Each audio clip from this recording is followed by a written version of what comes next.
This channel does not promote any violence, harmful, or illegal activities. All content provided by this channel is meant for an educational and information purpose only. মেয়ে মানে আবার একটা মেয়েদের যেরকম পোশাকের একটা list আছে, এই পোশাকের বাইরে ও গেলেই ওই মেয়েটি দুশ্চরিত্র বা দুশ্চরিত্রা যাই বলুন না কেন, তো সেরকম একটা প্রফেশনাল লিস্ট আছে। এই প্রফেশনের বাইরে গেলে ওই মেয়েটি খারাপ। মানে লোকে মডিউলার সেটআপে এসি ঘরে বসে দাসত্ব করতে রাজি আছে, কিন্তু মুক্ত পরিবেশে নিজের পায়ে মাথা তুলে দাঁড়াতে রাজি নয়। আমি এটা দেখেছি। সুন্দর মুখের জয় সর্বত্র, এটা যেমন রয়েছে, আবার আপনার রূপী হয়ে দাঁড়ালো আপনার জীবনের অভিশাপ। এক্স্যাক্টলি, এটাই আমার সাথে হয়ে আসছে। সেটা এখনো হলো, আগেও হয়েছে। তুই যে একটা মানুষ হিসেবে পৃথিবীতে এসেছিস, পড়াশোনা শিক্ষিত একটা মেয়ে, তো তুই কি করলি নিজের জীবনে? তোর কি অ্যাচিভমেন্ট? আমি বাড়ছি যখন একটা পেরেন্টের ফুল সাপোর্ট আমার দরকার, ওই টাইমে হঠাৎ করে আমার মা মারা যান। বাবা একটা কথা আরও বলেছিলেন কি, পড়াশোনা করিয়ে দিয়েছি, এবার নিজেরটা নিজেকে দেখতে হবে, তোমার সাথে সবসময় আমার থাকা পসিবল হবে না। আপনি খুব ছোটবেলা থেকে পড়াশোনা করতেন এবং ইংরেজি মাধ্যম স্কুলেই পড়তেন, এবং আপনার বরাবরই একটু অন্যরকম কিছু হওয়ার ইচ্ছে ছিল। এবং আমি আপনার সম্পর্কে যতটুকু জেনেছি যে বিমান সেবিকা বা এয়ার হোস্টেস হওয়ারও ইচ্ছে ছিল, আকাশে উড়ে যাবেন, কি তাই তো? শুরুটা কিভাবে? একদমই তাই। মানে আমি যখন একান্তে বসে নিজের লাইফ স্টোরিটাকে চিন্তা করি, তো আমি দেখি যে মানে কিরকম মানে উত্থান পতনের যে একটা অদ্ভুত খেলা, সেটা আমার জীবনের সাথে কিন্তু খুব ভালোভাবে বোঝা যায়। জীবনের ওটা আমি উপলব্ধি করি। সেটা হচ্ছে যে জীবনে যখন বড় হচ্ছি, প্রথম যখন আমার বুদ্ধি, মানে একটা মানুষ, একটা ছোট বাচ্চা, সে যখন বড় হয়ে ওঠে, ওই টাইমে যখন দেখা গেল যে আমি বাড়ছি, যখন একটা পেরেন্টের ফুল সাপোর্ট আমার দরকার, ওই টাইমে হঠাৎ করে আমার মা মারা যান। সেটা 2003, আমি স্ট্যান্ডার্ড 3-তে পড়ি সেই টাইমে। তারপরে নিজেকে সামলালাম, বাড়িতে ক্লাস 3-তে আপনি আপনার মাকে হারাই। এবং তখন ওটা হারানোর ধাক্কাটা অতটা বোঝা যায়নি, বিকজ এত ছোট, আর খেলে ঘুরে বেড়ানোর সময়, তখন তো মেমোরিজই মায়ের সাথে সেভাবে ক্রিয়েট হয়নি। 2003 আমি স্ট্যান্ডার্ড 3-তে পড়ি তখন। তো বাড়িতে 2 দিদি আছে আমার ওপরে। তো বাড়িতে দিদি মানে মায়ের সমান, তারা এমনভাবে আগলালো আমাকে কি মায়ের কমতিটাই আমি ওইভাবে ফিল করলাম না। বাবার সঙ্গে ছিলেন, সব মিলিয়ে মিশিয়ে জীবনে কোনোদিন কোনো অভাব আমাকে দেখাননি। অভাব সব পরিবারেই থাকে, আমাকে সেভাবে দেখতে হয়নি। তারপরে আস্তে আস্তে বড় হলাম, ডিভাইন পাওয়ারের একটা অদ্ভুত আশীর্বাদ আমার সাথে ছিল। কি অলওয়েজ এটা চিন্তা করেছিলাম কি, আর 5টা মেয়ের মতো আমার জীবনটা নয়, আমাকে আমারটা নিজেকেই বুঝতে হবে। তো আমার দিদিরাও আমাকে একটা কথা পুরোপুরি ক্লিয়ারলি বলে দেওয়া হয়েছিল কি, তুই কিন্তু আর 5টা মেয়ের মতো নোস। তো ছোটবেলা থেকেই আমাকে এটা বোঝানো হয়েছিল কি, তুই কিন্তু আর 5টা মেয়ের মতো নোস, তোকে কিন্তু নিজের লড়াইটা নিজেকেই লড়তে হবে। এবং আমি এই জিনিসটাকে একদম নিজের রন্ধ্রে রন্ধ্রে মিশিয়ে নিয়েছিলাম কি, হ্যাঁ, আমি যদি হেরেও যাই সেটাও আমার, আমি যদি জিতে যাই সেটাও আমার, আমাকে আমার লাইফটা দেখতে হবে। বাবা আমার টিটি ইন্সপেক্টর ছিলেন, বাবাকে সেভাবে তো পাওয়া যেত না, বিকজ উনি বাইরে বাইরে থাকতেন। দিদিদের কাছেই মানুষ হই, এবং এটা বুঝে যাই যে হারলে চলবে না, তোমাকে এগিয়ে যেতে হবে। তো স্কলারশিপ পাওয়া থেকে শুরু করে খুবই ভালো স্টুডেন্ট ছিলাম।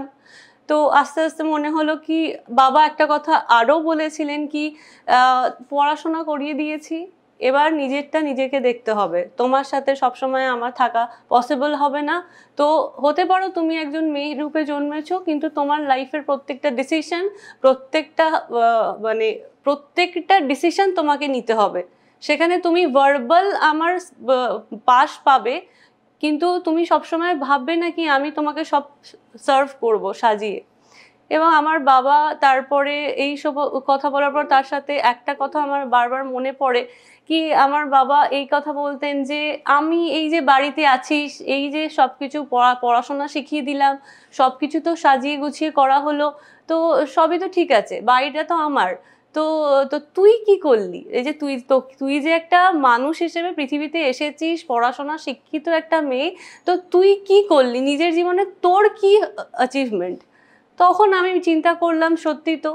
তারপর থেকে আমি বলা শুরু করলাম কি আমি বাবার বাড়িতে থাকি, এবং তখন আমার যে হলো কি আমি আমার 20s-এ আমার নিজস্ব প্রপার্টি বানাবো। তার জন্য আমি একদিনও বসিনি। তারপর থেকে আমি কলেজ করতে করতে আমার স্থানীয় এলাকার একটা স্কুল আছে, সেখানে আমি অ্যাজ আ অ্যাডমিনিস্ট্রেটর, মানে ওই অ্যাডমিনিস্ট্রেটিভ জবগুলো করতাম। তার সাথে সাথে আমি মডেলিং করতাম, প্যারালালি আমি 2-3টে প্রফেশন একসাথে করতাম। মডেলিংটা আমার ইচ্ছা ছিল প্রত্যেকটা মেয়ের মতো, সবাই প্রত্যেকটা মেয়েকেই জিজ্ঞাসা করলে জানতে পারবেন কি কম বেশি অভিনয় মডেলিং সবার করার ইচ্ছে থাকে। আমিও তাদের মধ্যে থেকে আলাদা নই, আমারও মডেলিং করার ইচ্ছে হলো। আমি বিভিন্ন ভালো ভালো ব্র্যান্ডেড জায়গায় কাজকর্ম করলাম। করতে করতে আমার মনে হলো যেটা আমাদের যেটাকে বলে এখন আজকালকার সো কল্ড জেনজি, যেটা কনফিউশন এখন, যেটা এই জেনারেশনের যেটা প্রবলেম কি উই আর ভেরি কনফিউজড যে আমাদের লাইফে আমরা কি চাই। আর স্পেশালি আমার মতো লোকজন যারা by the grace of God যে জায়গায় যাচ্ছে সেখানে খুব তাড়াতাড়ি সাকসেস পেয়ে যাচ্ছে, সেই জন্য তারা তো আরও কনফিউজড হয়ে যায় যে মডেলিং হলো, স্কুল এডুকেশন ইন্ডাস্ট্রি হলো, এবার কি? তো ওই যে একটা ক্রাইসিস যে জীবনে আমি কি করব। এবার গাইডেন্সটা যেটা আমি পেয়ে আসছি সবার থেকে, বাড়ির লোকের দিদি থেকে, তো তারা যেহেতু ফ্রিডমটা আমাকে দিয়েছে এবং আমাকে ডিসিশন নেওয়ার জায়গাটা দিয়েছে, তো সেই জায়গায় দাঁড়িয়ে প্রথমে মডেলিং হলো। তারপরে মনে হলো কি আমি ফ্লাই করব, বিকজ আমার ইন্টারন্যাশনাল ফ্লাই করার জন্য যে ক্রাইটেরিয়াসগুলো দরকার সেগুলো by the grace of God সবকটাই আমি ম্যাচ করতাম। তো এরকমভাবে আমি কাতারে চান্সও পেয়ে গেলাম। এবার ফুল মানে প্রিপারেশন মোড অন, একদম এবার ফ্লাই করব ফর কাতার। সব কিছু সুন্দর গোছানো, ফুল গ্রুপ ফর্ম হয়ে গেছে। তারপরে অ্যানাউন্সমেন্ট হলো করোনা। তো তারপরে সেই গ্রুপও আর আমি ডিমলিশ হয়ে গেল, সেখানে তাদের থেকে কোনো রকম আনসার পেলাম না। রিপিটেড ডেজ লকডাউনে বসে বসে প্রত্যেক দিন কল করতাম ওই নাম্বারে, বাট কেউ কোনো রেসপন্স করতো না। ন্যাচারালি ভাবলাম কি তাহলে হয়তো কোনো আমার ভাগ্যে হয়তো সেই ব্যাপারটা নেই। দেন আমি সুইচ করলাম, যেহেতু আমি অ্যাভিয়েশন ম্যানেজমেন্ট করে নিয়েছিলাম, সেজন্য আমি ভাবলাম কি আর বসে থেকে লাভ নেই, এবার আমাকে নেক্সট অপরচুনিটির জন্য দৌড়াতে হবে। তারপর আমি বেশ কিছু কর্পোরেট অফিসে ইন্টারভিউ দিলাম, সেখানে জব করলাম। কিছু হোটেলসেও আমি কাজ করেছি। সেখানে আমাকে রাত্রিবেলা সেক্টর 5 থেকে আমি জার্নি করতাম, এই 30-60 কিলোমিটার আমি পার ডে জার্নি করতাম। খুব টায়ারসাম জব ছিল সেটা করে। তারপরে যখন ভাবলাম যে সেই জায়গায় একটা বড় অ্যাচিভ করব কিছু, তখন আমার 2020-তে বাবা মারা যায়। এবার বাবা মারা যাওয়ার পর চারিদিকটা জাস্ট ব্ল্যাঙ্ক, কোনো মানে যে লাস্ট পিলারটা ছিল সেটাও সরে গেল। তখন আমি মনে করলাম যে ঠিক আছে, এবার একটা মানুষ যখন বর্তমান থাকে তখন আমরা তার অ্যাডভাইসেসগুলোকে অতটা ইম্পর্টেন্স দিই না। তো উনি চলে যাওয়ার পর মনে হলো কি না, বাবা তো বলতেন যে এডুকেশন ইন্ডাস্ট্রিতে আয়, এডুকেশন ইন্ডাস্ট্রিতে তুই যে সম্মান পাবি, আবার ব্যাক টু সম্মান, তো যে সম্মানটা পাবি সেই সম্মানটা তুই আর অন্য কোনো ইন্ডাস্ট্রিতে পাবি না। মনে হলো বাবার কথা শুনি। তো তারপরে আমি একটা কাউন্সিলরের কোর্স করলাম, কাউন্সেলিং যেটাকে বলে।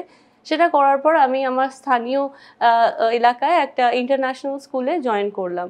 সেখানে জয়েন করার পর যেহেতু লাইফে কিছু একটা বড় করার ইচ্ছা ছিল, তো ওইখানে যখন 9 to 5 জব করতাম না, লাইফটা খুব মানে মনে হতো কি যে শেষ হয়ে গেল, কি করছি। তখন সেখান থেকে সুইচ করলাম। আমি মনে করলাম যে না, অনেক হয়েছে, অনেক কিছু মানে ঘুরে দেখলাম। তারপরে আমার যেটা মনে হলো কি দুটো টাইপের মানুষ হয়, এটা আমাকে একজন বোঝালেন যে দেখ দুটো টাইপের মানুষ হয়, এক হচ্ছে ফলোয়ার আর একটা হচ্ছে লিডার। তোকে বাঁচতে হবে কি তুই কি লিডারের আন্ডারে পড়িস না ফলোয়ারদের আন্ডারে পড়িস। তো আমি কোথাও না কোথাও আমার যে ইচ্ছা তার সাথে কানেক্ট করে দেখলাম যে মেবি আমি লিডার হওয়ার যে ক্রাইটেরিয়াগুলোর সাথে আমার সাথে যায়। তো আমি চিন্তা করলাম যে এবার কিছু একটা নিজের করব। তাছাড়া অপরের অধীনে থাকা মানে সেখানে একটা মেয়ে হয়ে জন্মানোর জন্য যে এখন আমি সাফার করছি, এটা কিন্তু প্রথম থেকেই হতো। সেখানে নেগেটিভ প্রপোজাল আসা থেকে শুরু করে, সেখানে বিভিন্ন রকম কথা শোনানো থেকে শুরু করে, স্বার্থ পূরণ না হওয়ার পরে আপনাকে টেনে নামিয়ে দেওয়া থেকে শুরু করে, এইগুলো আমি নয়, এগুলো প্রত্যেকটা মেয়ে এটার ক্ষেত্রে আমার সাথে সহমত হবে কি এগুলো তাদেরকে করতে হয়, মানে জন্মের সাথে সাথে এগুলো তাদের কোটায় চলে আসে। তো সেগুলো হওয়ার পরে একদিন এত ফ্রাস্ট্রেটেড লাগে, আমার মনে হয় যে done, I am done with job. আমার মনে হলো যে আর চাকরি করে আমার হবে না, মানে আমি পারবো না, আর কথা শুনতে পারবো না এই নেগেটিভ প্রপোজালগুলোকে হ্যান্ডেল করতে। মানে নেগেটিভ প্রপোজাল মানে আপনি বলতে চাইছেন বাংলায় যাকে বলি কুপ্রস্তাব? হ্যাঁ, অবশ্যই তাই। এটা এটা এটা আমি নয়। তাহলে একদিকে আপনার জীবনে সুন্দর মুখের জয় সর্বত্র এটা যেমন রয়েছে, আবার আপনার রূপী হয়ে দাঁড়ালো আপনার জীবনের অভিশাপ। এক্স্যাক্টলি, এটাই আমার সাথে হয়ে আসছে।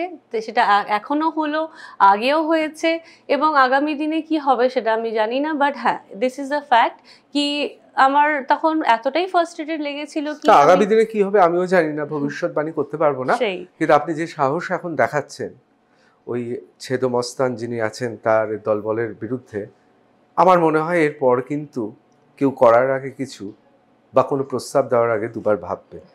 তো সব জায়গায় এটা শুনেছি যে তোমার যেটা ভালোবাসা সেটাকে নিয়ে তুমি এগো, এমন কোনো কাজ করো যেই কাজে তোমার কোনোদিন একঘেয়েমি লাগবে না, পরের দিন সকালবেলা উঠে এটা মনে হবে না কি আবার কাজে যেতে হবে।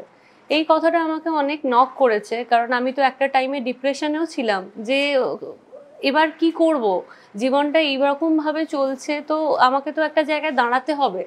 ছুটেছি, বহুত ছুটেছি, সেই কলেজ লাইফ থেকে ছুটেছি, তো এবার তো কোথাও না কোথাও এসে আমাকে দাঁড়াতে হবে। তো সেটা কোথায়, এইটার প্রশ্ন উত্তর খুঁজতে গিয়ে আমি অনেক রকম কোটেশন বলুন, মোটিভেশনাল স্পিচেস বলুন, সোশ্যাল মিডিয়া স্ক্রলিং বলুন, সেখান থেকে আমি দেখেছিলাম যে এই যে আমি এখন বসে আছি, এত কথা বলছি, এটা কিন্তু মানে এতটা বড় আকার ধারণ করার কোনো বিষয়ই নয়, বরং এটা একটা মানে এটা একটা ইন্সপায়ারিং বিষয়, যেখানে আমিও কিছু সংখ্যক আমাদের মতো ছেলে মেয়েদেরকে দেখেই কিন্তু এই কাজটা করার একটা ইন্সপিরেশন পেয়েছি, যেখানে মানুষ ছোট থেকে শুরু করে আজকে দেশ বিদেশে নিজের নাম শুধু ছড়াচ্ছেন না, তার সাথে সাথে ভারতবর্ষকেও এগিয়ে নিয়ে যাচ্ছে। অবশ্যই আমরা তো জানি MBA চায়ওয়ালা গোটা ভারতবর্ষ, আমরা জানি যে MA LLB চায়ের দোকান, আমরা এগুলো তো জানি। তো কোথাও না কোথাও আমি যেরকম ইন্সপায়ার্ড, একটা মানুষই তো একটা মানুষের থেকে শেখে, আর অলরেডি উন্নত জায়গাকে আরো উন্নত করার থেকে যেটা অনুন্নত জায়গা সেই মানসিকতাগুলোকে মানে ক্লিয়ার করা বা সেই স্থানগুলোকে উন্নত করাটা তো আমার মনে হয় মানে বেশি দরকার। তো আজকে আমি জায়গা ভুল চুজ করেছি বা আমি ওই জায়গায় যাওয়াটা ভুল হয়েছে, মানুষ ওইখানকার মানুষ বুঝতে পারছেন না, তো এই কথাগুলো আমি পরে আসছি, কিন্তু মেন বক্তব্য যে আমি তখন চিন্তা করলাম কি যে আমার নিজের ভালোবাসাটা তাহলে কোথায়।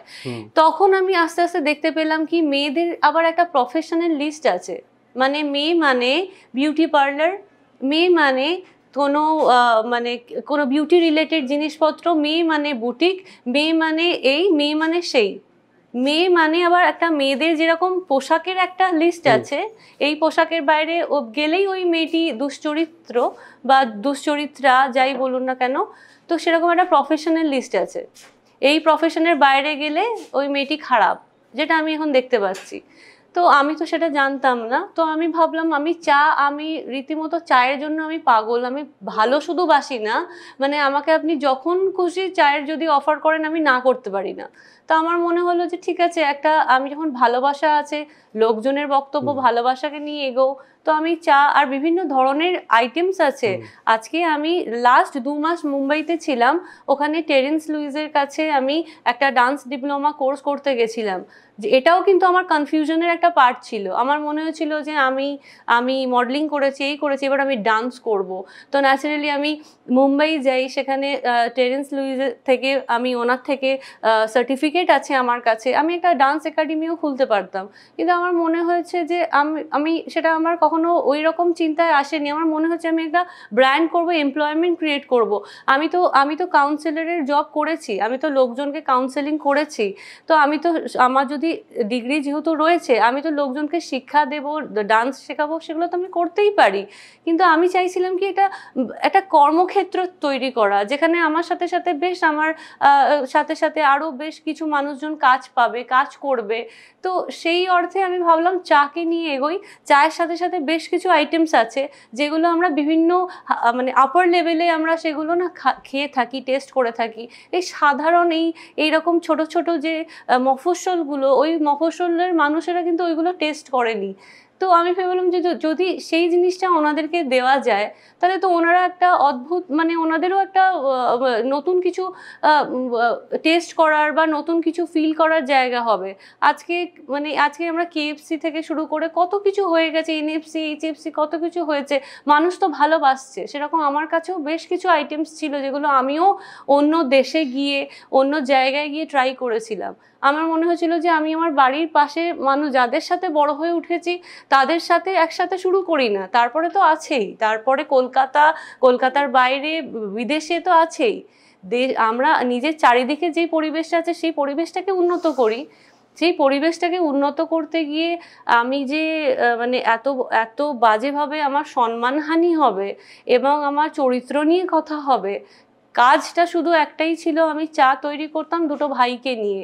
প্রথমে আমি চায়ের দোকান খুলেছি বলে কেউ কাজে আসতে চাইতো না, যে না আমি আসবো না, চায়ের দোকানে আমার কেউ কাজ করে। ক্যাফেতে কাজ করা যায়, চায়ের দোকানে কাজ করা যায় না।